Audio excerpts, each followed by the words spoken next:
He's Justin, and we are back to talk our Week 14 takeaways and then discuss some of the playoff races going on. Good to see you, bro. Hopefully you had a good week. I know we didn't get together on Saturday. We this weekend we took a bye week along with the 49ers, so took a little break. So good to see you and get back to talking some football. Yes, sir. Good to see you too, man. Hope you had a good week, good weekend. We I did have a great Nice trip to weekend. We went Vegas. we went to Vegas. We saw the UFC, some exciting fights. One very disappointing fight that ended too quick with the guy getting injured. Hopefully that he recovers soon and we can get a rematch. But it was an exciting time. We got some nice photos, nice weather. It was a little chilly when the sun went down, but when you were in the sun, it was nice. So good weekend overall. Nice relaxing weekend as far as football is concerned, NFL wise, anyways. No Niners action to worry about, and they actually Sounds moved up great. in the playoff standings without playing, a la the Miami Hurricanes, who moved up in the playoff standings without playing, um, and our Make it make Notre Dame sense. Fighting Irish got bumped out. Hey, it is what it is. College football's been a mess forever. It's going to continue to be a mess. Yep. I don't think they It's have the 12 imperfect. best teams in there. Obviously, they have to follow the rules, but let's be honest, James Madison Well, and James Tulane, Madison and Tulane, come on. they don't deserve to be in the. Neither one's going to be within three touchdowns. They're going to get wiped. This is So it crazy. is what it is. At the same time, I'm a little disappointed that the Irish decided not to play in a bowl game. For fans, it's kind of like, well, that's it. Season's over. No last chance to cheer on your team. The seniors, hopefully, they ran it by the seniors before they decided to not play, and they made that decision collectively and not just without talking to any of the players. So yeah. They said it was a majority player-led decision, actually. I imagined it was. I don't think that the athletic director or the coaching staff would have made that decision just without talking to the players at all. So look again, a little bummed out though because I love me some love Jeremiah Love, and I wanted to see him play in the playoff one more time before he goes off to the NFL and becomes a fantasy stud. And we're talking about him Right. all next year. But anyways, let's talk about some NFL action, some Week 14 takeaways. A lot of big games for the rest of the season, and they actually kicked off really a week before, but Week 14 had a lot of big games in there. And then moving forward, we have a lot of big games. But let's talk about Week 14 specifically. What are some of your biggest takeaways from the action we saw? Well, Seahawks, all the top teams in the NFC are starting to really kind of show themselves. And those are the three NFC West teams. Um, Yeah, see Tampa, they had another rough outing against the poorest team. They're getting Evans back at the right time. I believe they expect him to come back this week. yeah, So, you know, it's just getting clear in the NFC like who the best teams are. Um, Obviously, Philly still in shambles. Um, you know, they're in the mix yeah, for it. Carolina's kind of in the mix for it. Everyone thought the Cowboys were doing okay. Then the Lions, who have been up and down, they're on another up. Who knows? They might go down in next week. But hey, the most consistent teams are being consistent. You got the Seahawks, right? They come away with the win, a big win at that. You got the Rams, they come away with a big win.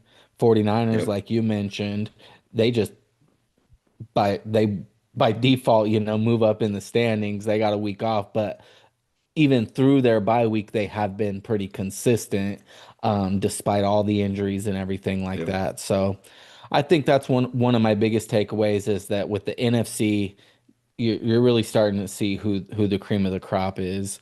You mentioned last week, kind of with the AFC, it's pretty murky. It's murkier than ever. And after this week, I couldn't even agree with you more that it's just extremely murky. Um, yeah.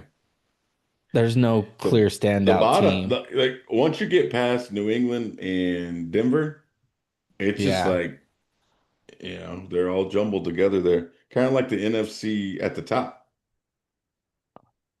Yeah. Um, my NFC all the way throughout really is kind of it's going to be exciting. I like the if you look at the schedule the rest of the way, there are a lot of teams that are in the mix that have to play each other.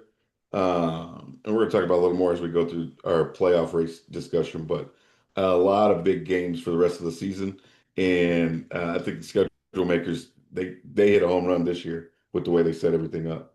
Not that they could predict teams' records, but the way that they Right. had a lot of the division games at the end of the year, and the way these division races are coming down to the very end, it's just setting up for a phenomenal last month of the season.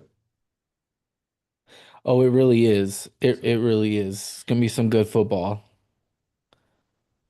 yeah, absolutely. Yeah, I some of my takeaways are Seattle's defense is underrated. I think a lot of attention goes to their offense and JSN, and deservedly so because he's having a phenomenal season and they put up a ton of points. But I think that their defense is not that they get disrespected. I just don't think they get enough respect. They're not talked about enough. They're really good. They fly around. They may give up some yards, but they create turnovers. They're not quite the Legion of Boom, but they kind of remind me of the Legion of Boom, the way they all just kind of fly around when you watch them play. So their defense is definitely underrated. I had to take away from a team that lost last week on a last second interception. That's the Chicago Bears. And I'll say this, I don't think that the Bears are frauds. I don't think that they're quite ready to be contenders just yet, but they're not frauds. They hung with Green Bay. It was a close game. Obviously, again at the end, Caleb Williams threw the interception, costly interception. But the game was a close game, it was an entertaining game, and I think Chicago proved to themselves that they're not as far off from being a contender as people expected them to be at this point. Another thing I took away, the Houston Texans defense is good enough to take them all the way to the Super Bowl and win it. That their defense is just that good. Oh yeah. I I absolutely think so.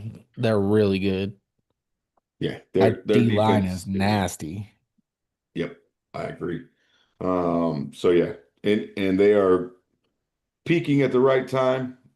We're going to talk about them as well. Really good chance to win their division and host a playoff game. Don't think that they'll be able to catch New England or Denver for that number one seed, but they have a good chance to win their division. And then my last takeaway, you mentioned it. You talked about the Eagles. I'm going to say that if the Eagles do hang on and win the East, and they would be the first repeat NFC East champion in, I think, like 12, 15 years, something like that. Um, if they do hang on and win the East and get in, I believe that they are one and done in the playoffs, whether that's a home game or they're as a wild card. I don't think it matters who they play. I don't think they match up against any of the teams that we expect to be in the playoffs. I don't think they match up well against any of them. So maybe Tampa, but I don't see them playing Tampa in the first round. So and Tampa may not make it. So Yeah. Shit, that game was just crazy. I mean, you never expect Jalen Hurts to have four interceptions. The fumble was kind of crazy. I honestly don't think they should have gave him credit for a fumble. I don't have him on fantasy, so it's not a fantasy bias or anything like that. I don't think he possessed that long enough so he threw the interception, then the intercepting player fumbled it. Hurts, he picked it up, but he didn't make any steps, whatever. But anyways, it was yeah, just wild, right? I didn't watch it. Um, but the I didn't watch crazy that thing, play. oh, Yeah, it was yeah, pretty insane. Um, but anyways, the four interceptions. Crazy thing is, they still only lost by three. So yeah. You also so got to. That is, I mean, you got to give them credit. They hung in the game, right? And they went to overtime, and they lost on an interception at the goal line where they possibly could have won the game. Um, I also want to, I mean, I would also take into account the fact that they were playing a team whose offensive line couldn't stop anything. Um, they sacked the quarterback 7 times and still lost the game. So that just lets you know how your defense did so much that your offense still couldn't come away with that win. That just lets me know that when it comes down to it and the games really matter, something's gonna happen and everything's gonna go haywire for the Eagles, I think. Yeah. And again, that's if they hang on and win the East, which I imagine they will, but in 2023, we all thought the same thing, and they completely fell off a cliff after starting, I think, 10-1 or whatever it was. So Yep. we will see. Um, all right, well, let's talk about some of the division races as it starts to get down the stretch. We're in the last quarter of the season, coming up these last four over divisions, and I actually put together another one that we'll just briefly touch on. But let's start with the NFC North. Tough race. Obviously, you got the Bears, who were the number one seed until they lost to Green Bay and now have dropped down to the number seven seed. Green Bay currently sitting in the two seed. And then you got Detroit lurking back there, just game behind Chicago, game and a half behind Green Bay. Who do you have, if you've had a chance to look at their schedule? I'm not sure if you have or not, but kind of just first instinct, who do you think comes out with the division championship in this division? I'm gonna give the nod to Green Bay. Green Bay? Okay. Yeah. Yeah. I've been up and down on Green Bay all year. I've kind of been hot and cold on Green Bay all year. Yeah. Um, I guess right now is one of those times where I guess I'll be hot on Green Bay. I picked Chicago to win. Green Bay has proved me wrong again. Um, I guess the wide receiving core doesn't really matter who Jordan Love is throwing the ball to. It's just get down the field and he'll find you. Um, I'll say At this. times, yeah, at The times. last couple of weeks, Christian Watson has been really impressing me. The chemistry with I Love and agree. Watson is starting to look good. I think Christian Watson is starting to kind of be that player that they really wanted him to be, but because of injuries, he never really like got momentum, I guess you would Yeah. say. He didn't find his stride. But the last couple weeks, you've kind of seen it this past week against Chicago with the two touchdowns, some really nice plays too, still fast as all can be. So Yep. I'm gonna give the nod to Green Bay. Just the experience and Okay. Chicago's still probably gonna have some growing pains. But like you said, they are legit, they're a legit good team. They're a legit good They're a team. good team. And I don't think the Lions are a legit good team too, but I think they're more on the downslide. Their window's more closing than it is opening. Chicago's window Yeah. is starting to open, Yeah. total opposite. Yeah. Yeah. I agree. I would say if I had to choose, first instinct, I'm going to go with Green Bay. I agree with you. I think mainly because they have that tie, so that's kind of an advantage, um, which I think should count as a loss because it was against the Cowboys. But whatever. What's in Chicago's favor is they do have another game against Green Bay at home. They'll be hosting Green Bay not this week, but next week. So they'll get another shot at them to try and overtake them again. I just feel like Green Bay, although they're a young team, they have playoff experience. They've kind of been there. I wouldn't say been there, done that, but in this scenario, to the Bears, they've been there, done that. They've been in the big games. They just won a big game against the Bears on the road in Chicago, so they have some confidence. So if I had to pick, I'd probably go with Green Bay. Looking at their schedule, they do have two tough games. They have Denver this week at Mile High. That not going to be an easy game. Denver's defense is really, really good. They're really, really good at home. You got the altitude that always factors in. So that's going to be a tough game.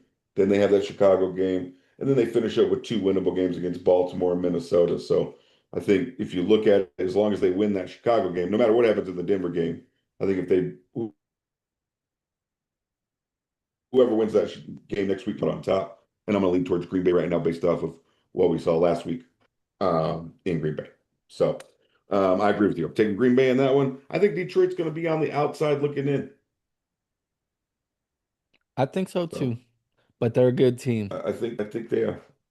Anyone Detroit's a that good meets team. them in the playoffs. Oh, you Yeah. say Detroit. Yeah, yeah. Yeah, Detroit is a good I team. said I think Detroit's going to be on the outside of the playoffs looking in. Correct. So I'm looking.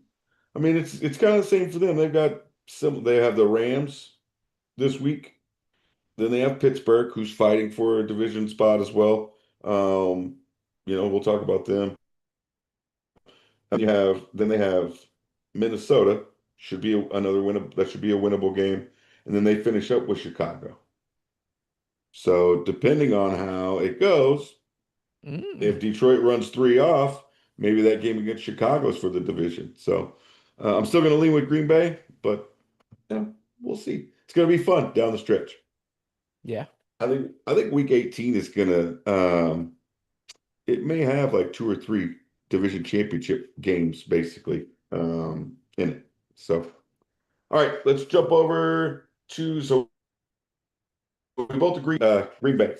Let's jump over to we're going to skip over the second one that I sent. We'll save that one for last. Let's jump over to the AFC North. All All right. right, so AFC North, we got Pittsburgh on top right now after their win against Baltimore. They are 7-6. You got Baltimore at 6-7, and then yeah, with an outside, like probably a less than 1% chance. Cincinnati, they're at 4-9. They would need a miracle to make it. Don't think they're going to, but mathematically, they're not eliminated just yet. So, um, when you look at this division, who do you think comes out with the championship?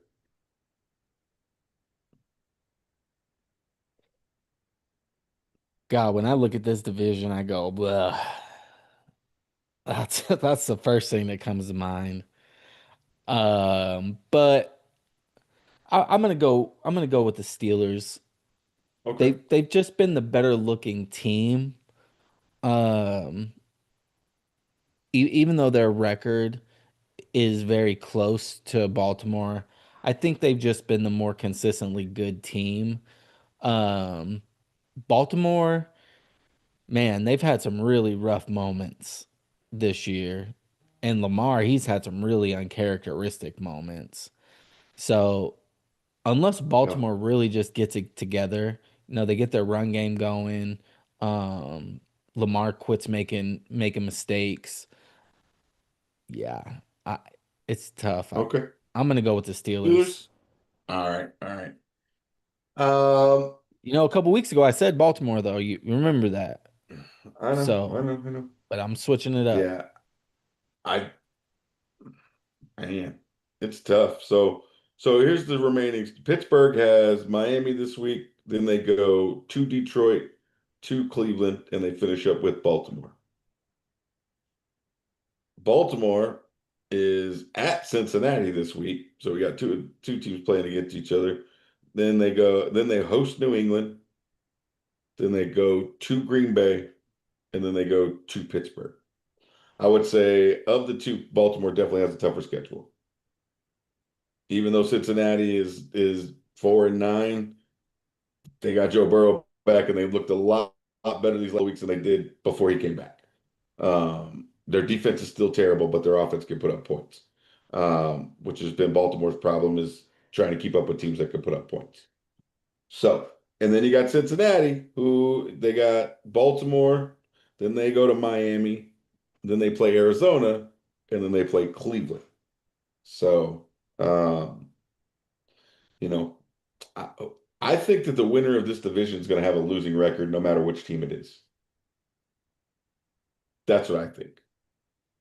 I think Pittsburgh, I think because people are not talking about them because they started off so terrible and everybody expected their coach to be fired after 4 weeks. I was one of the people saying, how the fuck does this guy still have a job? Miami is 6-7. They're playing to get into the playoffs. Yeah. They're going to give Pittsburgh everything they can handle. Then they got to go to Detroit. I'm picking Detroit to beat Pittsburgh. At at Detroit, I'm picking them. Then they go to Cleveland. They might, let's say they win that one. Then they finish up. So, okay, Pittsburgh might win it with a 9-8 record, maybe. But I still think that the winner of this division has a losing record. And It's gonna be interesting. I still think Cincinnati's got a puncher's chance. I'm gonna pick, fuck it, I'm sticking with my prediction. Bengals are gonna come back and win this division at 8-9. Don't ask Okay. me how. Hey, I'm sticking with it. I'm sticking with my guns. Sticking to my Okay. guns. Hey man, I I could be definitely wrong. think you're wrong, but all That's right. all right. That's all right. You could agree with me, but then we'd both be wrong. Um, all right. So you got Pittsburgh. I have the Bengals. Let's jump over now to another one, the AFC South, a division that we all thought was locked up about a month ago. I think Yeah. we all thought that this was done. The other two teams are going to be playing for a wild card. And now we got Jacksonville, who has caught Indianapolis and taken the lead at 9-4. You got Houston at 8-5, and now Indy, who's in free fall, and who has brought back Philip Rivers to possibly be their starter on Sunday, at 8-5 as well. So I'm pretty sure I know which team you're not going to pick, but which team do you think comes out on top in this division? It's tough. I mean, Jacksonville's up right now, but I just like Houston, you know. I don't, I haven't looked at the schedules, but my gut tells I got me them here. Houston. My gut tells me Houston's gonna take it. Um, it'll be close though. It'll be close. One of them Yeah, will probably get a wild card. So, yeah. So I have it right here for you. So the Jags, they play the Jets this week. Then they go to Denver. They go to Indy, and they finish up hosting Tennessee. hmm, So really I could see them going 2-2. seems like one really tough game, and then Indy, depending on what they can get out of Jonathan Taylor and what they can squeeze out of whoever their quarterback is, may give them a fight since it's in Indy. Houston, they got Arizona this week. Good luck, Brissett, which sucks for me because I got McBride in the playoffs. Then they host Las Vegas. Then they go to the Chargers, and then they finish up hosting Indy. Hmm.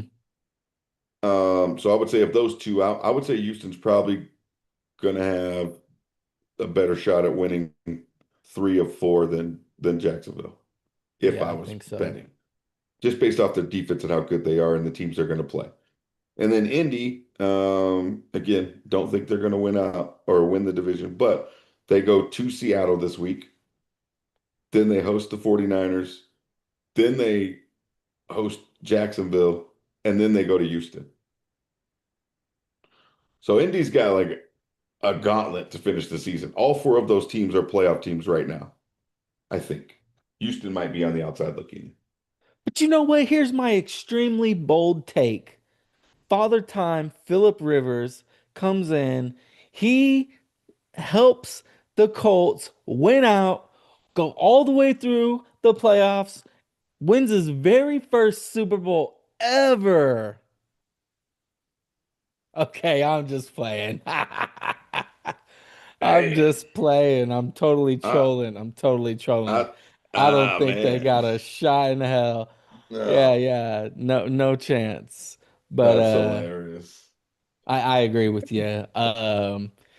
Houston for sure has a little bit easier of a path. It's close, but I'm just gonna go with Houston. That's what my Yeah, instinct tells me to do. that's what I'm rolling I've been with. I'm watching taking Houston. football long enough. I'm taking Houston as well. I think they're going to win the division, and if they make the playoffs in general, AFC and whoever is the NFC representative in the Super Bowl, watch out because that defense Yeah, is scary good. they're nasty. All right, so this one I didn't put on the list, but I'm gonna throw it in there real quick because it's a 2-team race and it's the NFC South.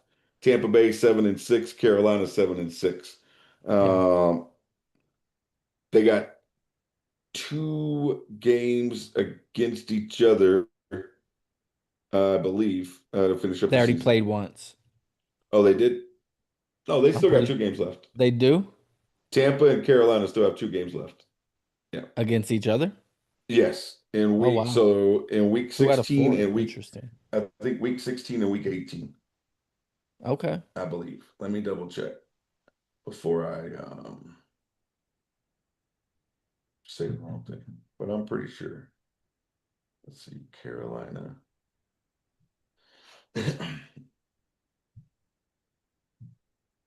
Yeah, so they still have two games left. They play on week 16 and week 18. So Carolina has New Orleans, Tampa Bay, Seattle, and then Tampa Bay again. Tampa Bay has Atlanta, Carolina, Miami, and then Carolina again. Obviously, it's going to come down to those two games against each other. Uh, I'm going to go with Tampa Bay simply because the experience. Again, it's kind of like we were talking with the North earlier, Green Bay, even though they're a young team, they've kind of been there, done that as a compared to Chicago. Same thing with Tampa Bay. Most of their players, obviously not Baker, but a lot of their players are still there from when they won the Super Bowl. So Right. they've been there, they've done that, right? Whereas Carolina's that young team trying to learn how to win, trying to learn how to become a competitive team year after year. Roll with Tampa Bay, but I would not be shocked if Carolina ends up pulling it out. Um, they're exciting.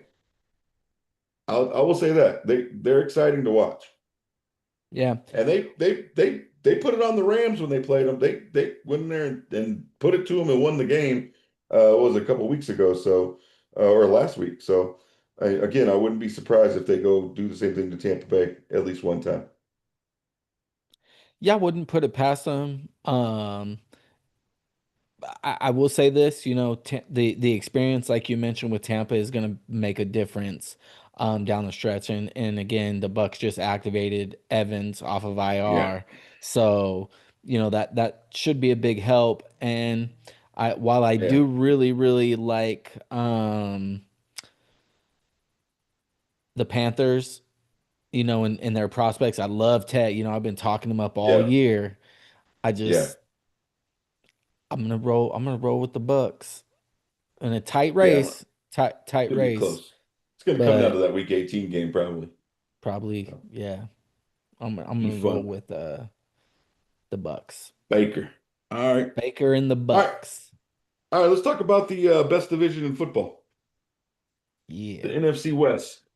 All right. You got Seattle, or I'm sorry, you got LA at number one. They are 10 and 3. Then you got Seattle, obviously, also 10 and 3, but sitting at, I believe, the number five spot. And then you have San Francisco at number six, sitting at 9 and 4. San Francisco has the best record in the division as far as division games go. They're 4 and 1. LA is 3 and 1. They still have the Cardinals and Seattle left to play. So try to do this with as least bias as possible. Who do you have coming out on top in this division? I'm gonna stick with the Rams. Okay. You know, I I expect the 49ers, obviously, and the Seahawks to make the playoffs, both of those teams. But I'm gonna go with the Rams. They have the MVP front runner right now, in Yeah. my opinion, in Stafford. He hasn't really shown any signs of letting up. So barring injury, Yeah. um, you know, he's had a Yeah. couple of. I think there's a guy in New England that might give him a run for his money. Oh yeah, there's no doubt about that. I do look. I like me Yeah. some Drake May, Yeah. um, but I'm gonna go with the Rams. Okay. Just another instinctual thing, like, I know there's a lot of football left. 4 games technically is a lot of football when It's a whole teams are month. this Yeah. close, when teams are Yeah. this close. But there's nothing that has shown me like that the Rams are going to go on a, you know, a 2 or 3 game losing streak, right? To open the window for Seattle Yeah. or San Francisco, right? And that's what would have to technically What? happen, right? They would have to lose 2 out of 4, or, you know, something like that. The Rams can lose one game and not win the division. The Rams Yeah, and the Seahawks can each lose just one game and still not win this division, as long correct. as Seattle is the one that beats LA. Right. Oh, I got you. I guess I'm saying, you know, a few things have to fall the right way. They do, but it's only two things. Right. It literally is only two things that need to happen. All right. Seattle beats LA. San Francisco beats okay, three things. Seattle beats LA. Okay. San Francisco wins out. I guess that's only two things because that would include the third thing, which is San Francisco beating Seattle. Right. And then the nine. Okay. So I agree with you. I'm looking at their schedules. I agree with you. So here, the Rams schedule, they have Detroit this week. Gonna be a tough game, but I'm picking the Rams because it's at home. And the Rams offense just I don't think that Detroit's gonna be able to stop them. Detroit might score some points, but I'm not gonna score as many as LA. Then I think the toughest game they have left is the one where they have to go to Seattle. And Hmm. if it was in LA, I would say I 100% agree with you. LA's finishing, they're winning out and it's a wrap. Because then after that, they finish up at Atlanta and Arizona, and then hosting Arizona. They're going to beat the crap out of both of those teams. Yeah, yeah. I mean, we just saw what they did to Arizona. So yeah, I think I agree with you. They're not going to go on a losing streak, but really, as long as it's the Right. I right guess you're game, right.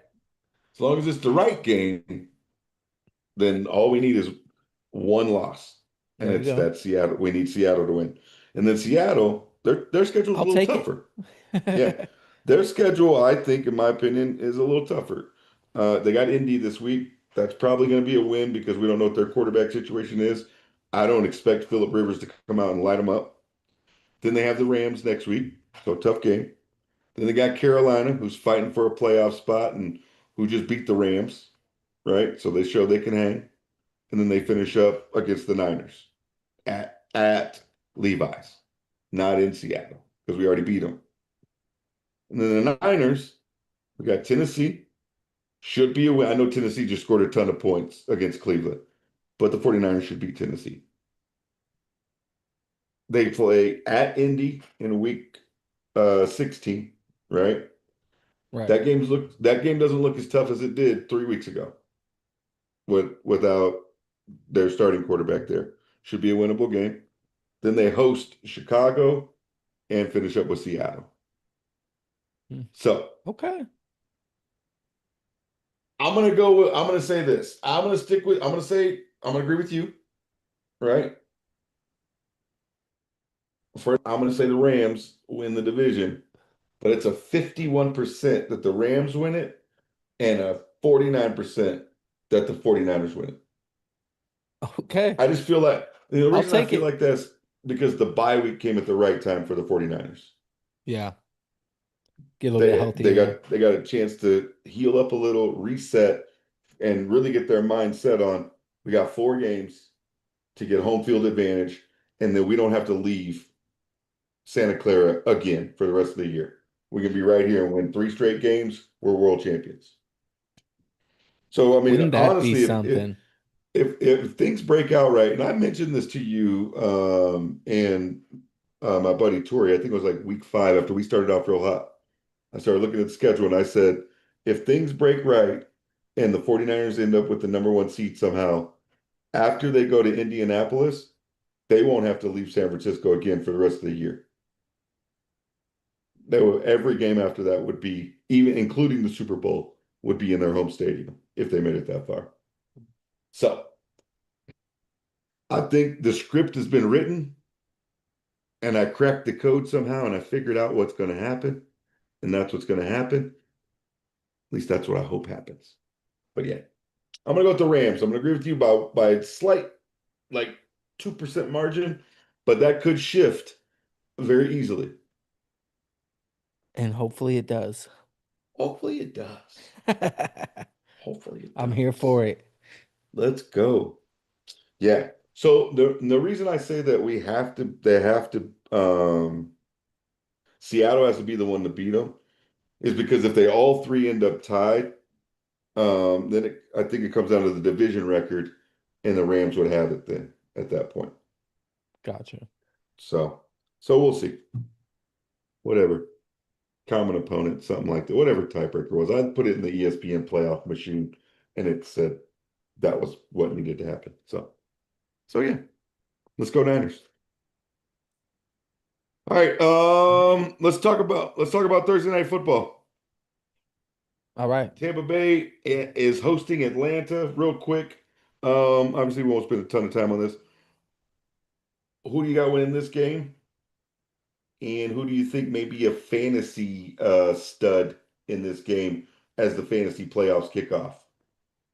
If there is one. Well, there is, and he's had a couple of down weeks. Actually, ever since the matchup against Seattle, where I said both former OSU receivers were going to go off, and they both did. They both had monster games. It was quite the shootout.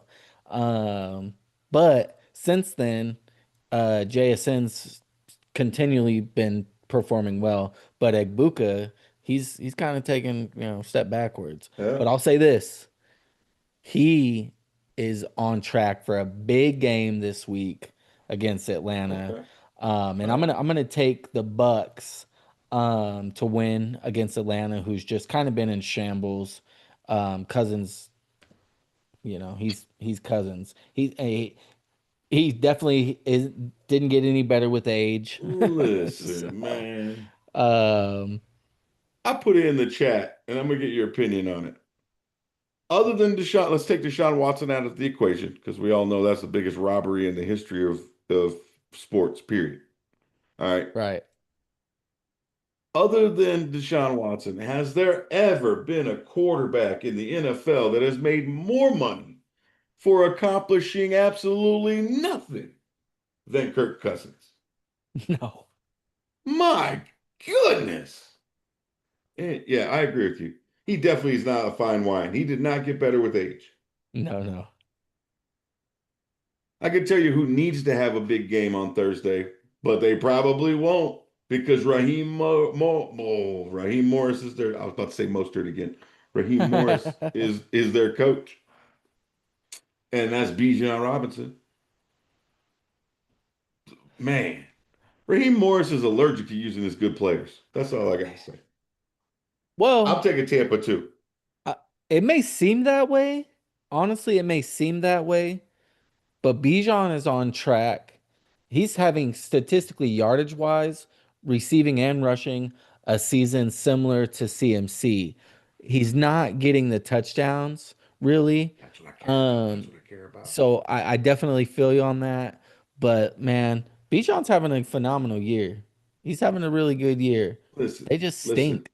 The team stinks. He could have a much better year if Raheem Morris would stop taking him off the damn field once it crossed a 50-yard line. Man. And then there, make it worse really quick and we'll wrap up. I was reading some stupid article because I went down to a rabbit hole because I'm a jackass like that sometimes. That was talking about if Robert Saleh leaves, well, that Raheem Morris might be a candidate to replace him since he's likely to get fired. We don't want that bum. Hell no. No, Listen, I would almost rather have Steve Wilkes than that bum. Good Lord. seriously. Man, look, That's hilarious. made my hair grow out. I got so nervous. Shit. I, I aged 3 months in about 3 minutes. Yeah. Anyways, all right, we both got Tampa. That means you're up for a dub, Atlanta. Woo! Um, all right, bro. That's all I Bet got. on You got them. anything else? Nope. That's it for tonight. All right. With that, we will go ahead and get you out of here. We do appreciate everyone that watches. Don't forget to like, share, subscribe, and tell your friends and family. Be on the lookout for the next episode of I Could Be Wrong coming anytime soon, probably Saturday. And like always, don't forget, Division is a math problem. It should never be a people problem. And please be kind. It is free, even if you're talking to Cowboys fans. And that includes you, Alicia. Peace.